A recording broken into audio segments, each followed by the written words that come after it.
ready. Yeah? Yeah, we're rolling. We're live. We're live. Great. You should tell me when we're going. You're awesome. Yeah. Yeah, so awesome. Yeah. All right. Are we ready? Yeah, we're hot off a lunch and learn. Yeah. here So at at Drift, we have these things called lunch and learns. We just had one. Had the team there, and we had a very special guest up from New York City. Yeah, she showed some pictures that she shouldn't, but we'll get to that. The Please. reason I love Shannon is because she had old DC on there. So we'll talk about that in a little bit. Okay. I have notes. Don't I have talk about no Really? notes. Don't worry. But I want to introduce Shannon McGarity. Shannon and I worked together many years ago, 22 to be exact. Yeah. Seems impossible. And I have that was a pretty insane time of my life, of both of our lives, and I have these fond memories of Shannon being one of the best designers, if not the best, that I've ever worked with. And so it's good. So retrospectively, Yeah. Okay. Not to best We designer. both got heart shooting our I don't know if I've ever. Yeah. I don't know if I've ever heard him say the phrase "best designer I've ever blank." So that's pretty good. That's pretty good. That's pretty How good. good does it usually get? It's tough. The bar is tough. So that's pretty The bar good. is usually So whatever like, you they're did, okay. That's amazing. you can go home. Yeah. It was a flip book. It was a flip book. That's all it took. Yeah. And so Shannon and I worked together Cool. back then. And since then, Shannon has, and I'll let her tell you more about her background, but she's an expert in design and UX, in goal-centered, goal-driven design. And she gave a talk to us here, Lucky at Drift, and we are happy to have her on the podcast. Welcome, Yeah. Shannon. Hi. Thanks for coming. I am happy to be here. Thank you so much. It was such a thrill when David reached out, actually, because it had been such a long time. Well, okay, so there's so many places to take this, but I think let's, before we dive in too much on the stuff that we talked about today, we want to bring on to Seeking Wisdom, like some background on you and what you're doing now, because there's an interesting story about being at Cooper and how you got there and just some of the stuff you've done. What Cooper is. Yeah, and what Cooper is. Okay. Yeah. Okay, great. And Who when are is you, he Shannon? coming? Yeah, Oh who my are you? gosh. Oh, let me start. Yeah. I was born in Toledo, Ohio. that's Just right. kidding. So I've been doing some form of user experience design for about 25 years probably. And so when I met David, we were working at a company that the umbrella company was called Concrete Media, but I worked at a company called Girls On, it was a kind of women's community site, and David was working as a developer, amazing developer at Bolt, which was So a he team did that actually used to code. That's a real. No one here believes that. Tell Shannon, set the record straight. He was badass. Come on, give me- No, okay, I mean, okay, okay. You wanted something done, David. Yeah, He you was wanted the something man. done. Get See you that? done. See that? Code. Okay. No this one is here good. believes it. This is There's not important. one person This is here. important It was credibility true. moment. All right. It's a little fuzzy, but it was true. Yeah, it was true. he'll tell us that in the early days of the internet he was coding. Yeah. So now we know. Yeah, Now we know. pre-streaming video. He was coding. Yeah. I was basically, creating a front end interface for Yes. the stuff So that wait, David. but you guys are all part of these companies that was part of a bigger there's a parent So company. That's how Shannon you acquired- all got connected. Yeah. Okay. Yeah, exactly. And so it was like a pretty amazing time. It was like in the late 90s boom time. So yeah, we were creating something, super special. It was a place that we all wanted to kind of be all of the time, and we made a lot of good friends, Yeah. and a lot of cool alumni came out of that. This is a question for both of you, which I think is interesting. How much of what you saw early internet, like 96 to 9, I don't mean that. See here, It gets blurry. No. Blurry, Yeah. How much? What can you repeat? No, but like how many things, especially because you're both, you're in a product, like in the product world now, and then everything here at Drift, and then on the design side, do you see like seeds of what you saw in 96, like sprinkled everywhere today? Like, you always say like, and you said it today during your thing, like nothing is new. These are all innovations. Like, do you see early stuff that you were working on then that you now have seen like, oh yeah, that's that thing that we were starting to do back then, or?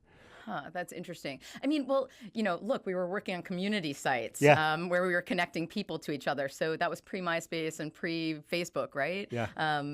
So yeah, Yeah. like And there was nothing called a social network. We called it community. That's we crazy. called it community and Community Miniboards. Yeah, yeah. You remember Oh my God, Miniboards? yeah. Miniboards, basically like side, like our chat window is today. You know how it comes Yeah. out from the side. Yeah. We had this thing Like and inside then- of a community? inside a web page. So on a web page, this thing would come out on the side, and it was basically this thing called Miniboards, right, where you could have a discussion in that, which just looks a lot like what Drift looks like today. Which is amazing. That's Right? it's amazing that that's true, because there was a It's crazy. There was a spirited, I'll say spirited discussion. You were in on Twitter like a couple weeks ago. Somebody talking about this feature, that feature. And you're like, no, hold on. This stuff has been like the whole concept of chat and communication has been since 20 years, right? Like, At least more than 20 years. I mean, we had. It's funny because now I can look back at it and think like, oh wow, wait, we had all these things. Obviously, they were not the same, but they were all the same kind of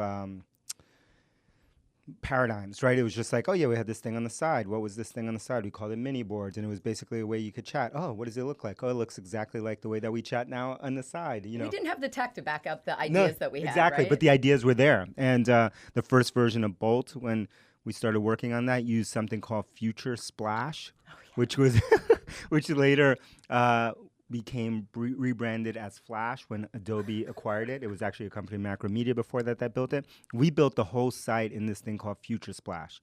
And back then, Netscape would let you install these plugins, but you had to restart your entire machine. every time? To install it. So you can imagine like the first time they came to our website, the person would have to, talk about UX challenges, would have to download, find the download on their computer, double click, restart their whole computer, and remember to go back to this website that they were just on. Because that's not painful. Yeah. And But people would do it, though. People did it. That's all we could do. It was kind of dark ages. And they would have to go back on dial-up, crazy. right? And but what we were using Future Splash for, later Flash, we were using it because we wanted this website to feel like TV.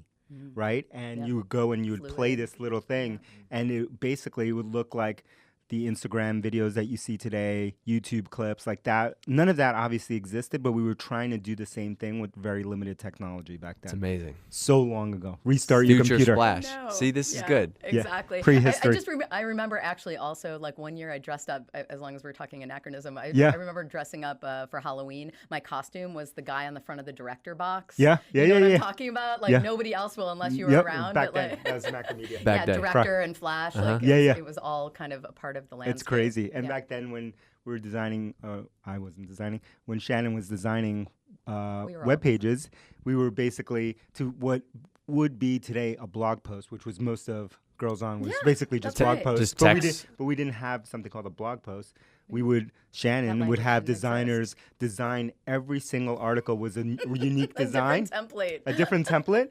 And we would upload the text and the whole design, and that would be the article. Yeah, that's crazy. It was art. It really was. It was art. I wish we had screenshots. It was not efficient. No. but it was art, and every single article you made was something special and unique, and it was amazing. It was handcrafted. It was like the equivalent of how sometimes artisanal internet. Totally.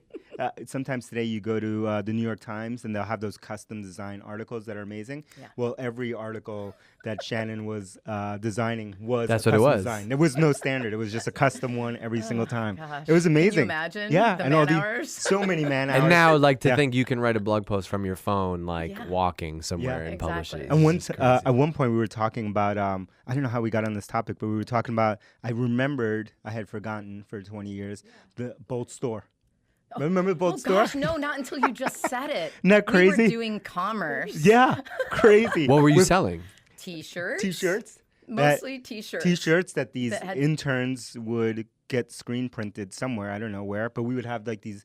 I remember, contests. like you said, contests. It was fuzzy. It was like, we would have. It was basically like Threadless today or one of these things, right? Exactly. But this was a long time ago. We would have people mail in designs, and then we would pick some designs from them. They would mail them in. Kids from around the country would just anything, not really like what was the design, like whatever they wanted, anything they wanted in a T-shirt. Exactly. And we would pick them. I don't even remember how they were picked. And then these interns, and I remember some of them in the back of my mind, would go somewhere in Soho where we were. I don't know how they got them. They would get them screen printed, and then somehow we would sell the whole thing. I was like, how the hell did this work? Yeah. But I remember it happening. Yeah, it did. I mean, I'd forgotten completely about it actually. That was a thing. Thank you. Crazy. I love it. All right, so fast forward from then until now. Like, oh my God, we'll never get. It's like the equivalent of like when Bezos, which we have a picture of there, was selling books by basically getting emails. People would email them, and then they would go get the book. We were doing exactly the same thing, except we were trying to create, instead of being smart and having efficient, books. Delivery mechanism. Yeah, we were just custom making all of them, in New York, in Soho. A lot of man hours. It's amazing that right? people were sending this company designed and saying, "Hey, can you print these?" Totally. Yeah. That's like its own billion-dollar business today. Yeah. Yeah. It wasn't Exactly. then, but yeah. Captain So, Press. all right, so That's so, right. So 22 years later, DC called. Like, why are you here? Like, what's the connection? You just like wanted to reconnect, or what? Yeah. Well, I mean, you could probably tell why why you reached out, but like I just got this really awesome message through LinkedIn. All of a sudden, after 22 years, I'd been at Cooper for about 2.5. Yeah. It's a design and business strategy consultancy based in New York and San Francisco. Can you give the people a history lesson? Because I'm not a designer. I didn't know this until today. I did my research though. Okay. Give us the Alan Cooper. Give us the Alan Cooper story. Cool. So Cooper was started by Sue and Alan Cooper. Alan is really well known for he was a developer and became a UX designer, and he's well known for having designed the visual part of Visual Basic and selling it to Bill Gates over a handshake. That's how the story goes. But he's also, he's this incredible thought leader in the space right now. He's like, he's written a bunch of books like The Inmates Are Running the Asylum and About Face, which are kind of these like seminal UX texts. I was sitting next to. DG has never read any of them. No, I've never read any of them. All good. I don't mean it like as a throwaway, I but know you have a very intense reading practice, so that's very intense. What did Craig say? Craig's our VP of So product. I was sitting next to Craig, and during this session, and I was like, I got to take notes during this because Shannon's gonna come on Seeking Wisdom. Like, I gotta have some stuff. He's like, dude. He's like, you haven't read you don't know Alan Cooper? You don't know Visual Basic? He's like, you don't know the Inmates Are Running, and he's like literally like giddy, and I'm like, and making you feel terrible. yeah, and I'm like, no, And this Craig's is a big man. He's like, no, this is crazy because I think back of like, all right, what would that be for me? And I'm like, this is the equivalent of like, Al Reese who wrote Positioning, or Ogilvy, right? Is like that's so it's a really cool a cool world. seminal. But it's seminal. So like the Visual Basic part is interesting. I got to ask about. I know you You weren't should there. also obviously. follow Alan Cooper on Twitter, which I did recently because he says crazier I heard things he's a than I good. do. Yeah, he's a funny. Much crazier. That's actually Craig. Craig goes. I'm like tame. Before he told me who Alan Cooper was, he's like, "Oh, I follow that guy on Twitter. He's a maniac. I love it." And I'm like, "All right, I don't know what we're talking about." But I I learned. He's pushing the practice. I love learned it. today that I love Alan Cooper is also the father of the persona. Yes, he is. Yeah. You want me to tell that story? Sure. What is a Okay. persona? What is a persona? Persona is it's a design target. It's a synthesis of a bunch of research you do around your users, try to get to understand who they are, and all of that information we try to synthesize and boil down into an archetype called a persona. So it represents multiple people we've talked to, and it kind of creates this, I hesitate to say fictional, but a character or a person that represents all of these kind of data points that we learned from research, and it gives us a target to actually design for and also evaluate our designs against. So it brings people together. Yep. And we have a lot of marketers on the who listen to the show, and they all use personas. Okay. Yeah. That's It's a very big thing in marketing to use personas. There are two different kinds of personas. Yes. Yeah. So just to be like super clear about that, because we have to deal with that in kind of our consulting work all the time. There are marketing personas, which are much more kind of focused on demographics and segmentation, et cetera. And the type of persona that that we do at Cooper and design it is we use design personas. So what's the difference? They're much less focused on. They're more focused on goals and behaviors and pain points and kind of high level storytelling and very focused on. They're a great target for helping us to like think about what a product or a service can be. I've seen people mix them too. I've seen marketing personas that look like dinosaur personas. Tools, tools. It's cool. You use them the way that you want to, and you've got to break them. Although I would say, to be fair, like I think it helps to demarcate a little bit and explain between the two. Yeah, between the two. Okay. I didn't think of that. I didn't think they were separate things. It was great. But I wrote down something you said during the persona thing, which was interesting, which is like before people design things, like engineers would build things based on or you design something around what was technically possible. Yeah. But the whole concept of personas is to actually think about the user and say, hey, forget what's technically possible. Because I can see how you'd basically just design yourself into a box. You're like, well, we can't do this, we can't do that, we can't do that. But what would this person actually need? Yeah. That's the foundation. Yeah, that was like, I think I was kind of discussing pain points, right? Like, it was difficult because it felt like design was always kind of the caboose at the end of the train in a way. And you know, okay, we're designing something because it's technically possible, or because you know, a product manager says that this is the way it needs to be, et cetera. But ultimately, personas allow us to kind of like think about the users first before we ever kind of, you know, hit Sharpie to you know, to post it, and think about people before we kind of enter the production. Yeah, I mean, you talk, the one thing that I don't know if he talked about this back in the day, but one thing he talks about now is like the concept of company problem. Are you going to test? Are you going to test? What? I'm testing? No, I'm testing you? Yeah, yeah. Oh, No, this is a I'm quiz? testing right This is a now. quiz? No. This is a quiz? No, I don't know. Tell me about the company How problem. the company, he always says like company problem versus customer problem, right? Yeah. And No, I never thought about that. That's what it seems like Business this is the objectives, core. That's what we do. That is like legit what we do. We're marrying business objectives with user needs, goals, and bringing those two things together, because you can't have a good business without both of those things. Yeah. No, I never talked about that in the past. Yeah. So I should have listened to Shannon back in the day. 'Cause it's interesting. Because I only learned this through decades of pain. Yeah. Which is how That's we learn most it. lessons though, yeah. Decades of pain of not considering, not including the customer in the process and the design, you know, kind of something that you touched upon in the talk, which is like starting to build, or starting the product, or starting the thing based on, you know, our own gut, our own feeling, our own interpretation of what we thought the customer was, but never actually going out and talking to the customer. Yeah. And I only discovered this really as a methodology that we've used in 2009, but before that I never did it. Yeah, you were telling me a little bit about that last night at dinner, about how you've actually created this whole practice around customer driven, and understanding who they are, and going into the you know, into their offices and seeing who they're talking to and what they're dealing with on a daily basis. What was great about it, I was describing this process that is in that book, Hypergrowth, right there, and which is this customer centered kind of approach to building products that we've kind of stumbled upon, as I was describing different pieces, she was giving me the real names for them. And I was like, oh shit, this is official. She was like, I was like applying jargon. Yeah, she was like, this is generative, whatever. I don't even remember the words. Generative research. This is blah, blah, blah. Oh, that's this. See? And I can't even remember what they were. But they were like these big words, and they sounded good. And I was like, I've been doing that this whole time. Yep, I've been doing this whole time. I have. No, it was awesome, because I was like, because you validated something that we were doing, and I was like, oh, this isn't just something we stumbled upon. This is actually a thing. But we accidentally never approached it from understanding that it was a thing, and we just stumbled upon the same answer, which I think is awesome. It means it's right. Yeah, exactly. So you started to talk. So you boiled down basically like, okay, so the last 15 years of your career, you kind of synthesized everything into three things. You said number one was you started to feel like design was an afterthought. Yeah, and I want to talk about each of these. But so design was an afterthought. Quant often ran the show, so people were relying more on what the data was saying than what you actually felt might be right. Yeah. And then the third thing was like you just grew tired of design, like having a sword fight with clients. Yeah. And I thought that was interesting, because I think we have a story, like the way that you guys talk about building products, building companies, building teams.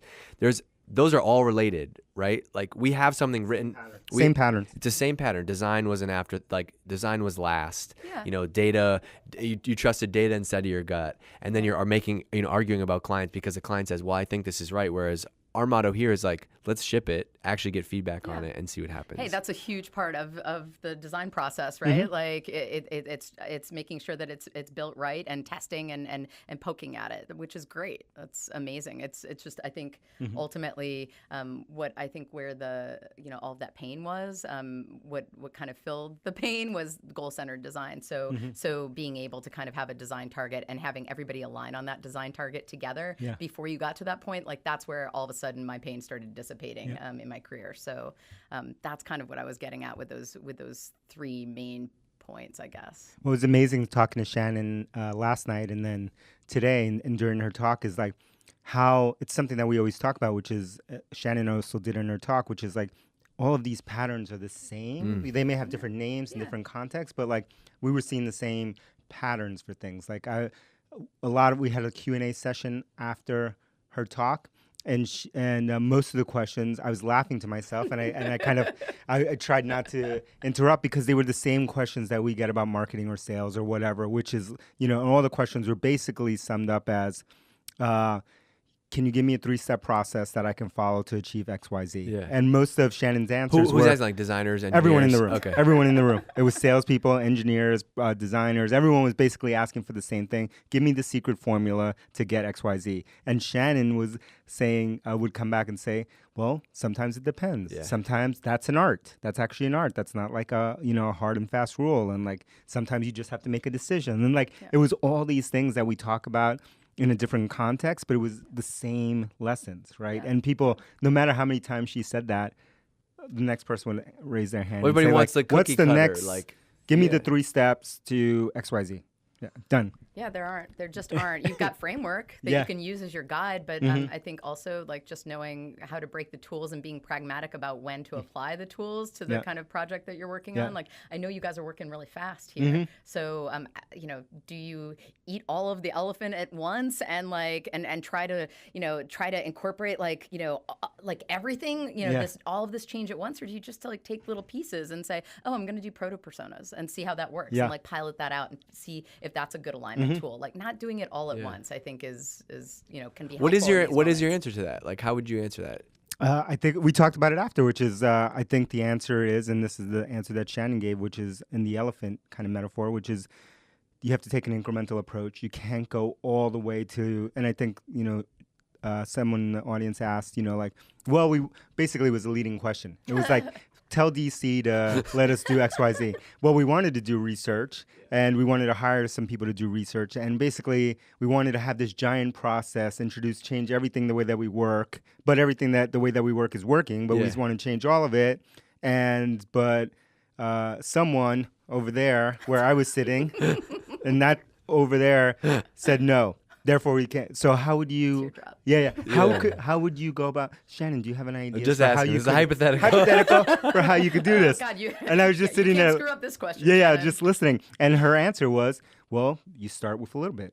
Just do an incremental approach, and then you build on that, and you build on that. And that would be my same answer to this person. But often people, wherever they are, they just want permission to go, no, we're just going to do 100% the other way. Right. We're gonna go off for 3 weeks and brainstorm. Yeah, and hire 15 people, and then we're gonna have a new research process, and we're gonna change how we do things. And it's like, well, that's never. Who's gonna agree to that? I think again, it's just making sure that you can carve out little pilots for yourself and prove it internally, Totally. and then build on the success. Yeah. And there was one slide at the end, which no one actually had a question about, but it will be the most brought up one. Uh-oh. Do you know which slide that was? No. Okay. Do you know which slide it was of your slides? Is it the one about goal-centered design or No. goal-driven No. design? No. Okay. This will write this down. Oh boy. Make sure Mark this will this be time the in history. this will be the number one thing that's Well, it's brought on up the after record. this talk. It's on the record. now. And it was a slide that said sometimes you have to slow down to Oh. speed up. I knew you were gonna say that. I No knew one you were asked gonna that say question, that. but I was just watching. I was like, Yeah. okay, here we go. Let me. No, prepare everybody myself for the ignored next that 6 months. question. Well, Shannon said Slow sometimes you have to down. slow down. Okay, so what does that mean to you? That means that we just come to a stop. I'm slowing just down. stopped. I'm gonna slow down. But I you think didn't I'm gonna slow down. You just stopped. No, but Shannon said that we slow down. Remember? no. Let's call Shannon in. Shannon this said we is slow good. down. This is right? good. You And guys we gotta spend more time. therapy, and we were this whole show is therapy, and we were having this discussion after the talk and saying that same thing with the example about the feedback, that people want this binary answer. They want either we are going to do feedback and user-centered research around the way that I want to do it, that I'm proposing, but if you say no to my exact way to do it, then that means you say we don't want to research it. Right. And it's like, we didn't say we don't want to research here. We just said we're not going to do this big project. And if we say there's nuance, is in other words, and yes, we should slow down sometimes. That doesn't mean like now we have permission to like we just stop everything because Shannon said sometimes you have to slow down. Yeah, and so I mean, mark that down. What can your organization absorb? Yes, that's a good way to think What do they have about a it. palette for? Yeah. And it seems like you guys have a palette for quick tests. Yep. So that's probably how I'd approach it. Yeah, Every because- culture is different. Because there's really, I think the thing that we do a lot, which is like, even when you say the word quick tests, I think that means something different to us than what people think. Sure. People even think quick test means like, okay, well, I'll get a group of 5 people and I'll test them for 2 hours. And we're like, no, for us, a quick test is like, tweet it. Did anybody respond to your headline idea on Twitter? Okay, maybe this is good directionally. Sure. Or spend $100 with a Facebook ad and see, is anybody clicking on this thing? Like, there's always some level of like something you could do in 5 minutes that I think people just gloss over because like, well, it's either one or the other. It can't be both. Yeah, well, it's not binary. All right, I think people want permission to do what they want to do.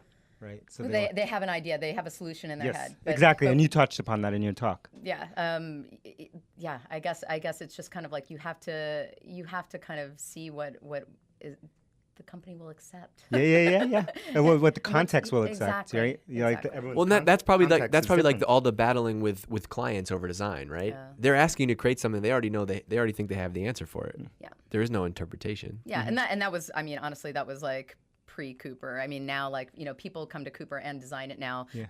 They come because they want to find out what they don't know. Yeah, which is awesome. Pretty incredible. Which is awesome, because back then they would just be like, I already know what I want. Just give me exactly. data. Go make this. Yeah, go make this. The data says that you should make it, so make it. All right, I want to wrap up with some career stuff, because we talk a lot about, this podcast is a lot about personal and professional growth. And so I think you said something that was really interesting, and you said you have to know the difference between pain and discomfort in your career. Can you unpack that? I can unpack it. So I would say that pain is not productive. You know that you're experiencing pain. Well, I know because I'll get an eye twitch. But you'll know because like you feel powerless in a way. And I think discomfort is actually, it's healthy stress. It's the thing that you put yourself through to kind of level up in your career or in your skill set. With the tools that you use. So discomfort to me is like it's strength training. For your career in a way. So that's the difference to me.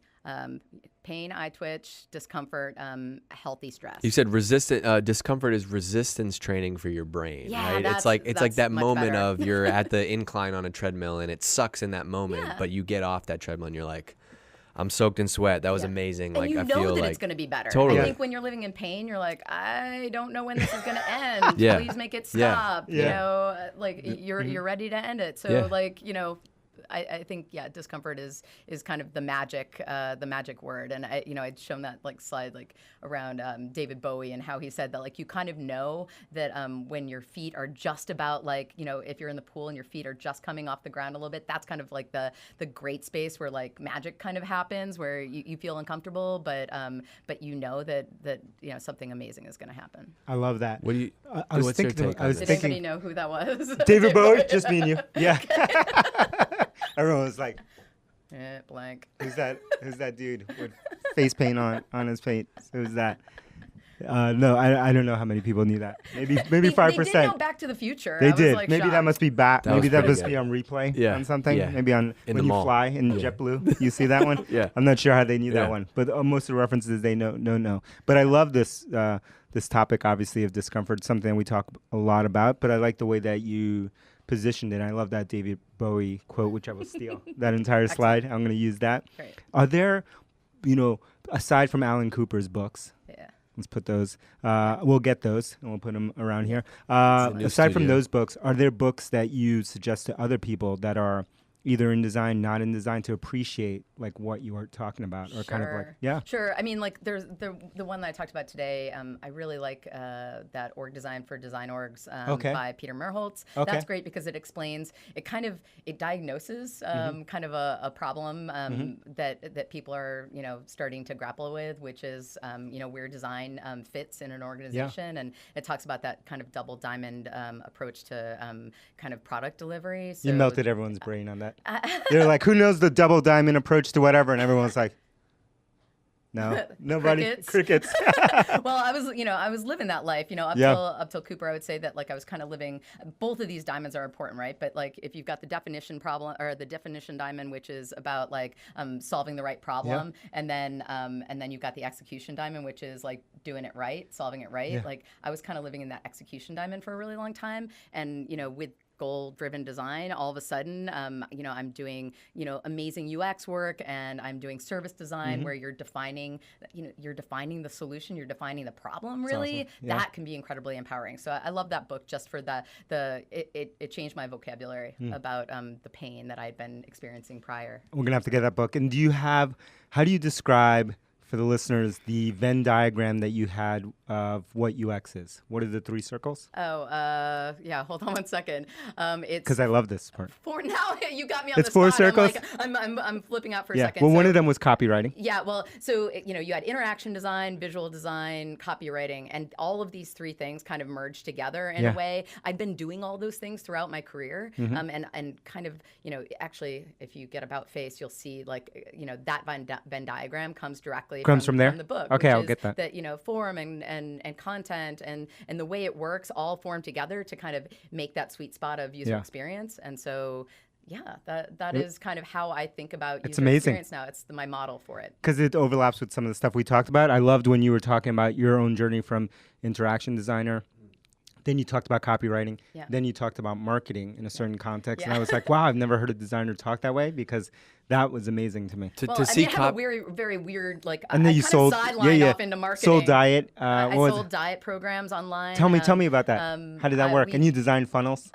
Funnels, email campaigns. I have mad love for email campaigns still, because I loved being able to push the needle, to move the needle. You could see with quant, just how many more people you were getting with content A over content B, or just a subject line. Oh my gosh! I just love. You can come See why back. Shannon's You can my come homie? back. You can come back. See why Shannon's my homie? Designers aren't supposed to care about copywriting and marketing. I mean, I'm not typical. Isn't that your average designer? That's amazing. I don't have the same background. I didn't go to design school, guys. Yeah.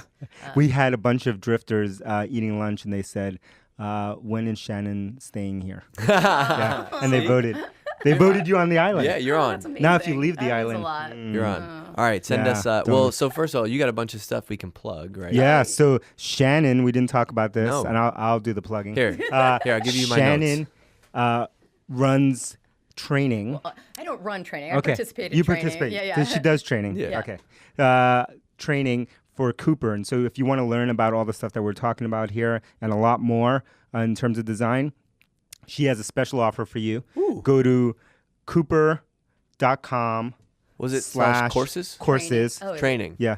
DG has notes, but he erased the URL. I didn't know.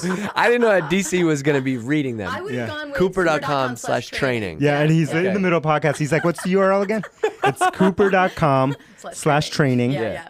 And enter the code DriftWisdom. This is one word, DriftWisdom20 to get 20% off classes. Yeah. That's a special offer just for the Seeking Wisdom community that Cooper has stepped up. And thank you, Cooper. Yeah, Cooper Professional Education is a part of. Actually, we were recently acquired by Design It, global design company.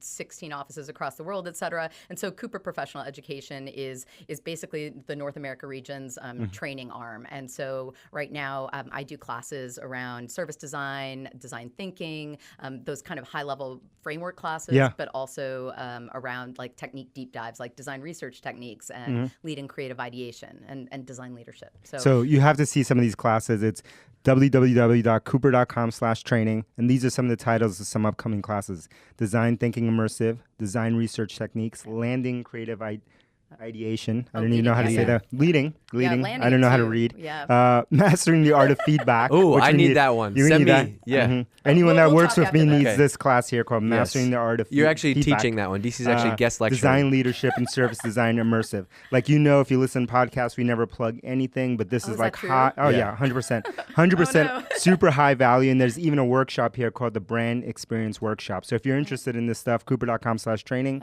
20% off. Go hang out with Shannon. Don't listen to any story she tells you about me. None of those are true. Ignore those stories. Every single one. Yeah. And for about DC back in the day, and go holler at Shannon and show her how much you loved having her on by leaving a 6-star review on Apple Podcasts and Stitcher. They currently only allow 5 stars. They only allow 5. We've gotten a bunch of comments. Put in 5 stars and then put an extra one in the feedback. Maybe by Hypergrowth they'll have 6 stars. That's right. And so thank you for joining us, Shannon. Thank It you was for awesome to having me. hang out. It's a It was blast. awesome to go back. Please don't show those pictures of me to anybody. Yeah. I might need not even those. the flipbook one? The flipbook one's all right. That one's the drawing. Thank you. Awesome. Thank you.